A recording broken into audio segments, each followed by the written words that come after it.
Assalamualaikum warahmatullahi wabarakatuh. Waalaikumsalam warahmatullahi wabarakatuh. Alhamdulillah Sobat Senator, hari ini kita sudah memasuki hari ke-14 di bulan suci Ramadan, yang artinya sudah 2 minggu kita melaksanakan ibadah puasa. Dan tentu bulan suci Ramadan ini adalah bulan di mana seluruh umat Islam berlomba-lomba untuk menjalankan perintah Allah agar lebih meningkatkan ketakwaannya. Dan selain itu, bulan suci Ramadan juga mewujudkan seluruh amal dan ibadah kita yang akan dilipat gandakan oleh Allah Subhanahu wa Ta'ala. Lantas bagaimana cara meningkatkan ketakwaan kita di bulan suci Ramadan?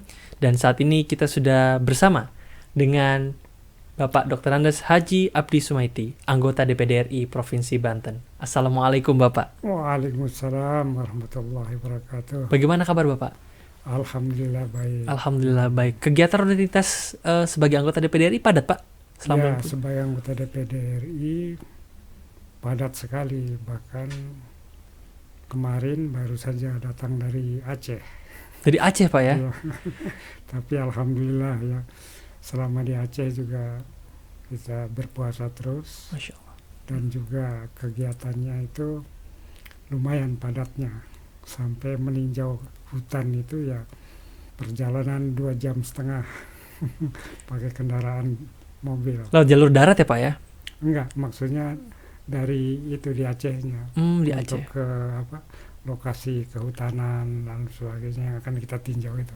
Betul. Dan berarti dengan kegiatan yang cukup padat ini tidak membatasi kita untuk berpuasa ya Pak ya? Iya, tidak. Betul. Justru kita semakin meningkatkan kesemangatan supaya dapat bertahan gitu. Betul Pak, semangat dalam menghadapi bulan suci Ramadan ya Pak ya.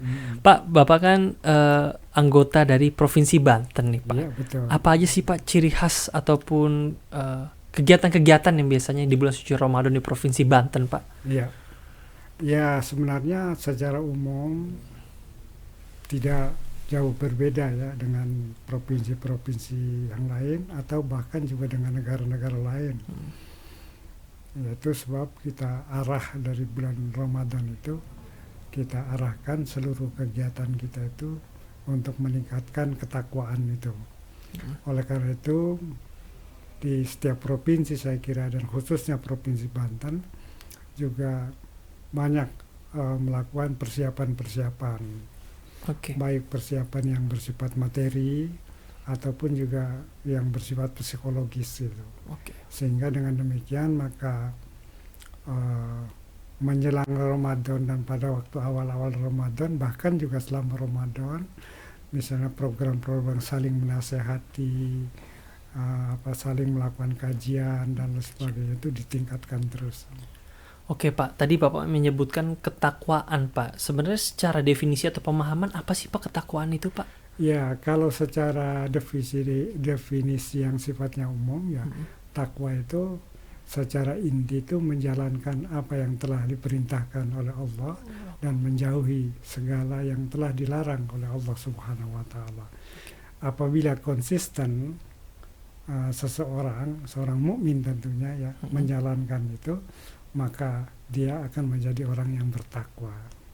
Dan berarti kita harus menjauhi segala larangan-larangan ya Pak ya? Betul. Terutama larangan dalam berpuasa ya Pak? Itu pasti ya. Ya, bahkan dalam pengertian ketakwaan itu, dalam konteks larangan ini, bukan semata-mata larangan yang diharamkan, tetapi juga larangan-larangan yang dipandang sebagai tidak senonoh gitu, atau tidak wajar dan sebagainya, seperti itu. Misalnya berbicara panjang lebar, jauh-jauh dan sebagainya. Keluar konteks siapa ya berbicara. Keluar konteks sehingga orang mendengarkan sampai pusing. Iya betul. Mungkin tidak ada larangan haramnya, tetapi itu termasuk jenis yang supaya dihindari. Betul, apalagi kalau sampai membicarakan orang lain ya Pak. Oh, kalau itu jelas ini. Jelas ya. Tidak bolehnya kalau itu. Betul. Nah Pak, kalau dalam berpuasa ini Pak, apa aja sih Pak bentuk-bentuk ketakwaan itu Pak? Ya, sebenarnya banyak ya, termasuk salah satu bentuk ketakwaan itu seperti tadi yang saya ungkapkan itu, menjaga lisan. Menjaga lisan. Ya, menjaga ucapan kita agar tidak terjebak pada ucapan-ucapan yang dilarang. Itu antara lain ya. Lalu kemudian juga melakukan amal soleh tentunya. Berbagai macam amal kebaikan ini kan banyak, baik yang sifatnya individual. Ya, seperti sholat dan sebagainya, ataupun juga yang ada kaitan dengan sosial seperti bersilaturahim gitu. Oleh karena itu selama bulan Ramadan ini ya kita sangat dianjurkan untuk bersilaturahim kepada saudara, kepada teman dan sebagainya. Ya, artinya banyak sekali itu seperti bersedekah. Itu sangat dianjurkan di dalam bulan Ramadan ini, sebab bulan Ramadan ini kan memiliki keistimewaan di dalam Islam itu. Betul. Antara lain menjadi pintu untuk masuk ke surga itu pada bulan Ramadan ini. Bulan suci Ramadan ya Pak. Ya. Dan salah satu kegiatan bulan suci Ramadan itu yang ciri khasnya adalah sholat tarawih Pak ya. Ya, sholat tarawih ini juga menjadi salah satu cara kita untuk bersilaturahim ya Pak. Ya. Jadi ya sholat tarawih ya. Ya sebenarnya sholat malam itu ya intinya itu bukan pada bulan Ramadan juga sangat dianjurkan. Tetapi khusus mengenai bulan Ramadan ini diberi nilai lebih bagus lagi, sehingga tadi tuh efeknya itu tadi ya, bukan hanya individu tetapi juga sosial. Ketika kita berkumpul di masjid, lalu juga secara sosial kita semakin meningkat itu. Betul Pak. Selain itu juga nanti biasanya di 10 hari terakhir ya Pak, ada iktikaf ya Pak ya. Ya, iktikaf itu kan juga menjadi salah satu cara kita untuk bersilaturahim. Betul. Ya. Dan juga untuk melipat gandakan pahala kita, insya Allah ya Pak ya. Betul. Nah Pak, berkaitan dengan kegiatan kita di bulan suci Ramadan Pak, ada nggak sih Pak keterkaitan hikmah berpuasa dengan meningkatkan ketakwaan kepada Allah Subhanahu wa Ta'ala? Iya, sangat berkaitan justru. Sangat berkaitan. Iya. Sebab misalnya salah satu contoh ya, di antara hikmah berpuasa itu kita dapat menahan diri dari dorongan nafsu yang jelek. Okay. Itu salah satu hikmah yang paling tampak itu. Kita dapat menahan nafsu karena dengan keadaan. Nah, kalau kita bisa mengambil hikmah ini, sehingga diri kita bisa mengendalikan nafsu buruk, maka secara otomatis amal-amalan kita akan kita pilih yang baik-baik saja. Yang baik. Dan selanjutnya justru kita juga akan secara spontan dan kelegaan hati untuk meninggalkan amalan-amalan yang tidak baik. Itu salah satu hikmahnya tuh. Betul Pak, apalagi kan terkadang amal-amalan tidak baik ini juga suka individu ya Pak ya, suka datang kepada diri manusia ya Pak. Dan seperti contoh tadi lisan kita yang terlalu berbicara berlebihan, yang Bapak bilang keluar konteks dan bahkan sampai menyinggung orang lain ya Pak ya. Dan sebenarnya Pak, bagaimana sih Pak caranya agar kita tuh bisa menjaga lisan kita Pak? Apalagi kan di bulan suci Ramadan ini kadang-kadang kan ada aktivitas yang biasa kita lakukan tidak bisa kita lakukan. Dan pada akhirnya mereka itu justru tidak menjaga lisannya. Terus bagaimana sih Pak cara bisa menjaga lisan itu Pak? Iya, betul itu Pak. Itu salah satu cara yang saya pikir itu memang perlu kita pahami dan kita lakukan bersama untuk kita bisa menjaga lisan itu. Pertama harus menumbuhkan kesadaran tentang eksistensi diri kita sebagai manusia. Itu kan sudah ditentukan oleh Allah Subhanahu wa Ta'ala itu untuk menjadi hamba Allah dan satu lagi menjadi khalifah Allah. Jadi artinya diri kita itu sangat diharapkan agar dalam hidup itu betul-betul menjadi hamba Allah. Maksudnya tentu seorang hamba ya yang konsisten dengan pengabdiannya kepada Allah Subhanahu wa Ta'ala melalui berbagai macam ibadah. Ya. Tetapi di sisi lain juga kita menjadi pemimpin di alam ini, diciptakan oleh Allah itu untuk mengatur alam semesta ini. Oleh karena itulah maka kita diwajibkan juga dan dianjurkan untuk dalam kepemimpinan itu untuk melakukan amal-amal atau menyuruh atau apa saja itu amalan-amalan yang baik dan mencegah segala bentuk amalan-amalan yang tidak baik, baik yang berkaitan diri kita ataupun juga berkaitan dengan orang lain. Lingkungan sekitar kita ya Pak ya? Di sekitar kita punya kewajiban. Oke. Nah itulah salah satu ciri pemimpin. Maka ciri yang lain tentu yang tidak bisa kita abaikan itu ya pengaturan itu, mengatur itu.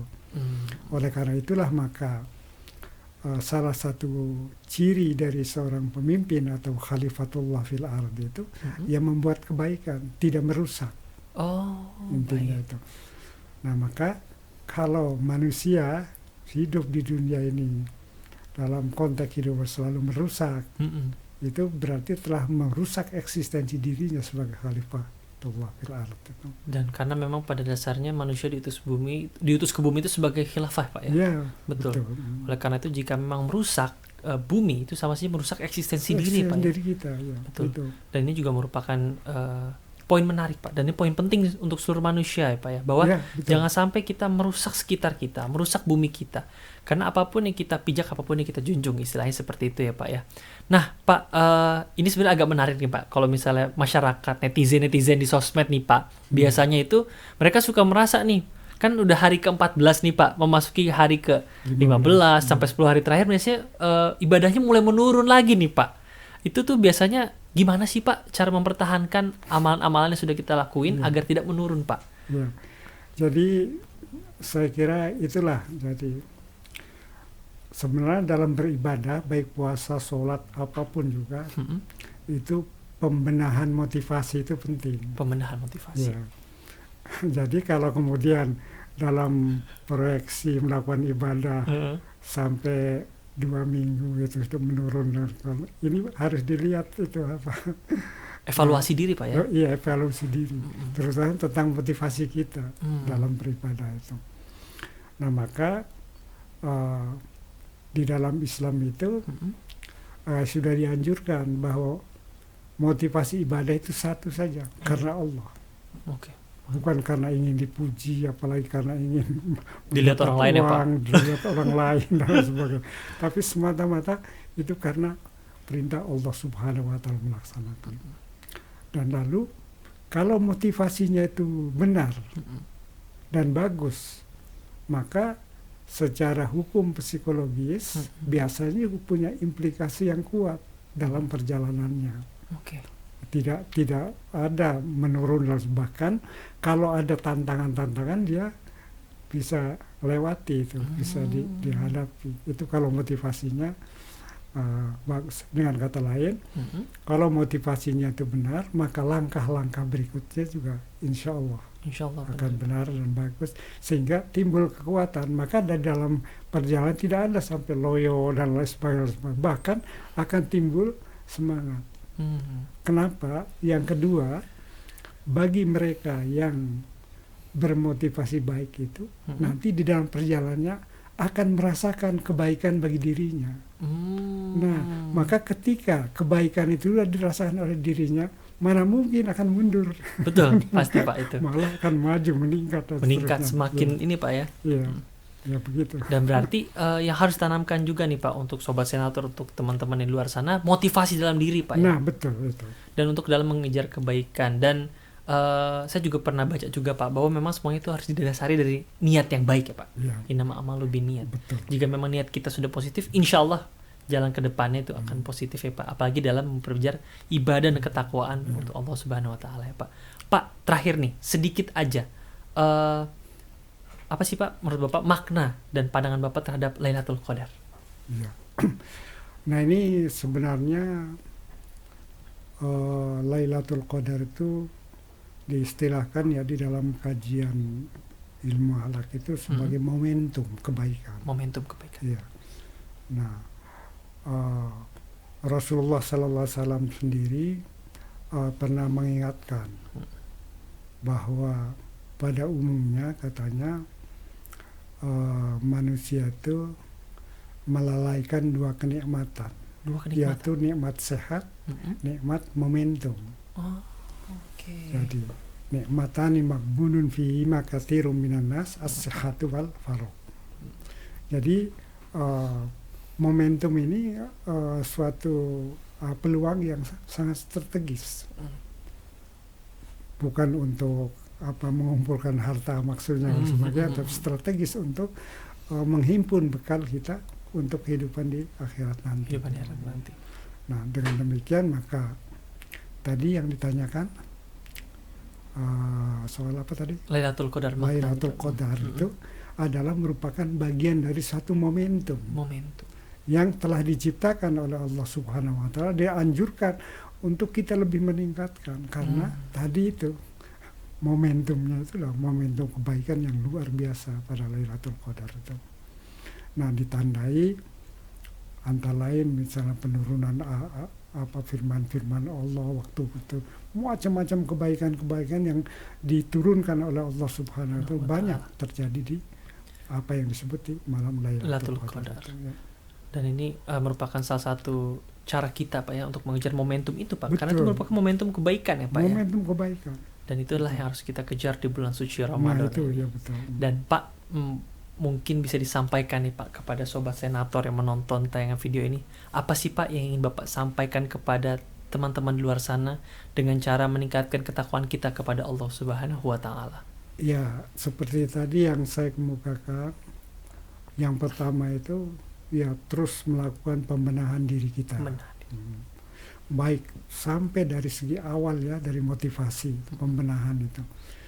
Artinya kalau kita sudah memiliki motivasi yang bagus, kita pelihara, kita jaga terus. Oleh karena itu, langkah berikutnya adalah menjaga kebaikan yang sudah kita lakukan.